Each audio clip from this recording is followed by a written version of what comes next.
Baby, কেমন আছো?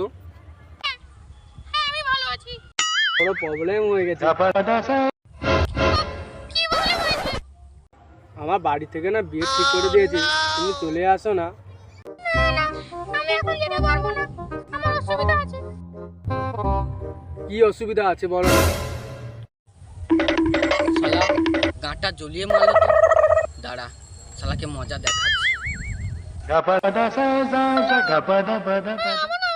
বিয়ে হয়ে গেছে।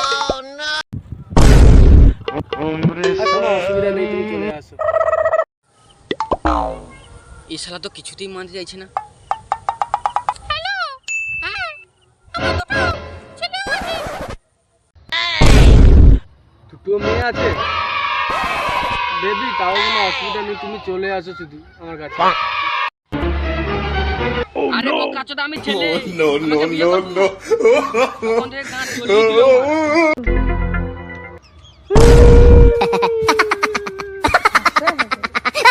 তোর জন্য হয়েছে, তোর টকা নিকুচি মারি।